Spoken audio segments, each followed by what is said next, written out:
On May 5, 2015, 10 years ago today, the Philadelphia Church of God began broadcasting on 101.3 FM in North Edmond, Oklahoma, under the call sign KPCG. This day marked the beginning of a new format for the Trumpet Daily, hour-long broadcasts every weekday. This new format enabled Trumpet followers to get daily Bible-based analysis on world events from Trumpet executive editor Stephen Flurry.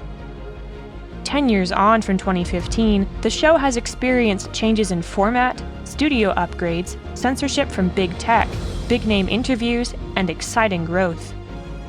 On this 10-year anniversary, Trumpet Daily producer Sam Livingston recounts the history of the now decade-old Trumpet Daily. The Trumpet Daily brand began in 2011, but as we know the show today, the hour-long weekday broadcast, that began May 5th, 2015. So we're celebrating 10 years of broadcasting this hour-long show each day.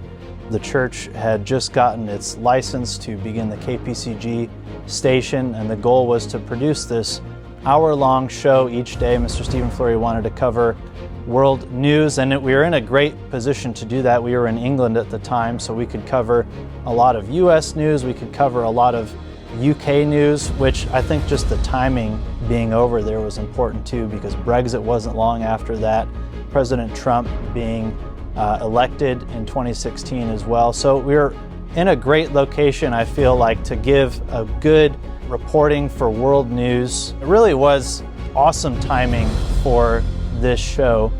I remember the first day, it was pretty hectic. We were trying to prepare other material for the station, and then Mr. Stephen Flurry recorded the show in advance.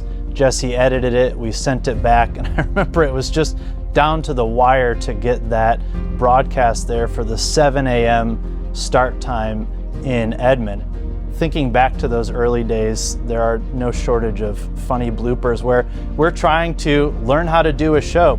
This is new to each of us. We're trying to figure out how to build a radio studio.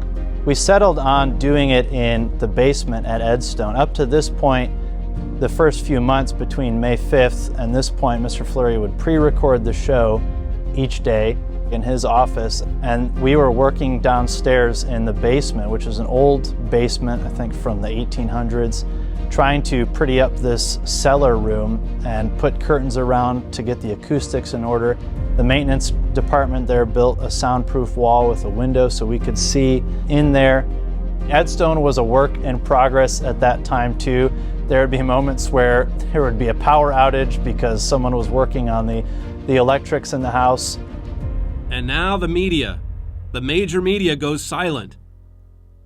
Now the media, which in other cases, when it suits its agenda, it can arrive at root causes and racial motivations instantly. But now we have police officers being gunned down, and the Justice Department goes silent. Suddenly, there's silence.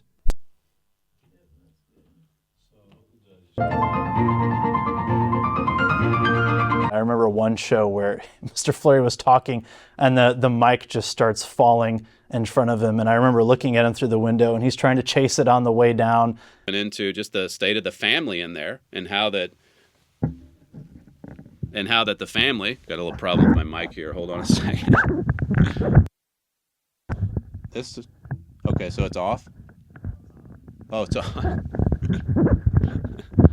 Okay, I turned my mic off as well. It was slipping down on me, and then well, here, maybe you can come in here, Sam, and lock this up for me.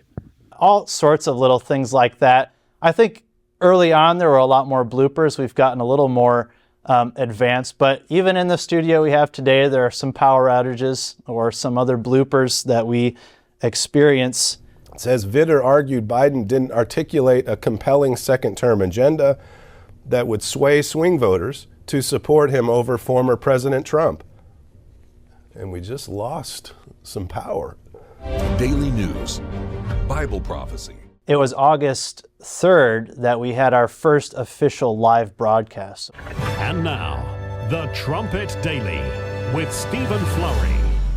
Hello, everyone. Welcome back to the Trumpet Daily radio show. Today we're broadcasting live from Edstone down in our basement facility.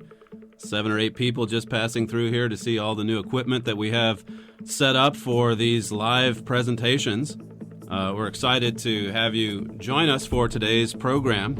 So we were starting the show at 1 p.m. in England. We'd send a link back to the MPC in Edmond, Oklahoma, and they would broadcast that link live over the radio. And since that time, we have had a live show almost every weekday in the last 10 years.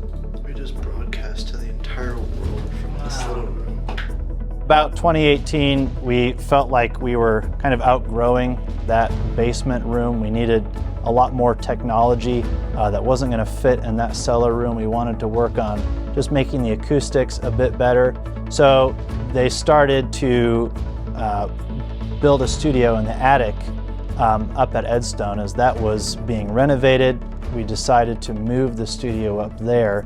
I think we were up there maybe for a few months of still doing just the audio recording. And then we finally got to the point, I think it was Mr. Palmer's idea at the time, to just try doing an audio broadcast on YouTube. Hello again, everyone, and welcome back to the Trumpet Daily radio show. By now, many of you... So we started doing audio only on YouTube, and that went well, and then it just was gradual growth to what we could handle at the time. Eventually we got around to putting a camera in there and just said, okay, well, let's just film what we have there. And then we started to build more of a set around as well.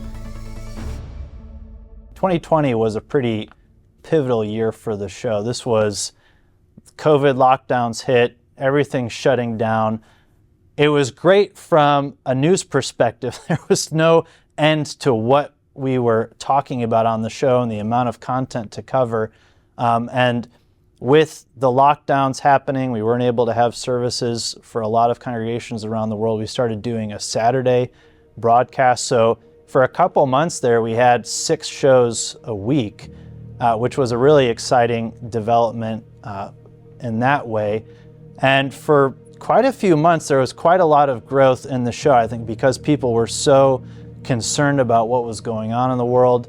It was an election year, and towards the end of that year, we were getting 10,000 plus views on YouTube. So we were pretty excited about the amount of organic growth that we were seeing there. And then right after Joe Biden was inaugurated, after the election steal and all of that, that's when we really started to get hit with problems on YouTube. We would get shows that were flagged and just removed altogether. Then they were retroactively going back and pulling down shows that they decided violated their community guidelines.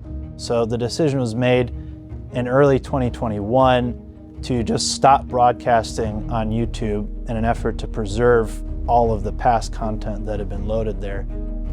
In spring of 2021, Mr. Stephen Fleury moved back to headquarters, so we wouldn't be using the Edstone set anymore. We would move into the space that you see behind me. This space was originally a TV studio. That had all been removed, and it was really a blank slate. Not long after, it might have even been before Mr. Fleury arrived back here, the maintenance crew at headquarters began building the set that you see behind me now, and this is the set that we've had the last 4 years. By 2022, it was pretty obvious where the media landscape was shifting. A lot of the like YouTube and just other big tech companies, it was just going to be a struggle to get any growth on there. And that was when the option to come on Rumble was brought up, and this seemed like a pretty good, safe option. They were a bit more conservative and open to free speech. So we went on Rumble in 2022. Again, growth was pretty slow on that platform. It was a few hundred views a show. They had reps that would work with us, which was not something we would ever have gotten at YouTube, and started to help promote the show, made some connections with us to be on some other channels. And from that point on, when we would get promoted, we could get up to 30, 40,000 views per program. Sometimes over the weekend, it would be over 100,000. So these were the most viewed programs that the Trumpet Daily has ever had.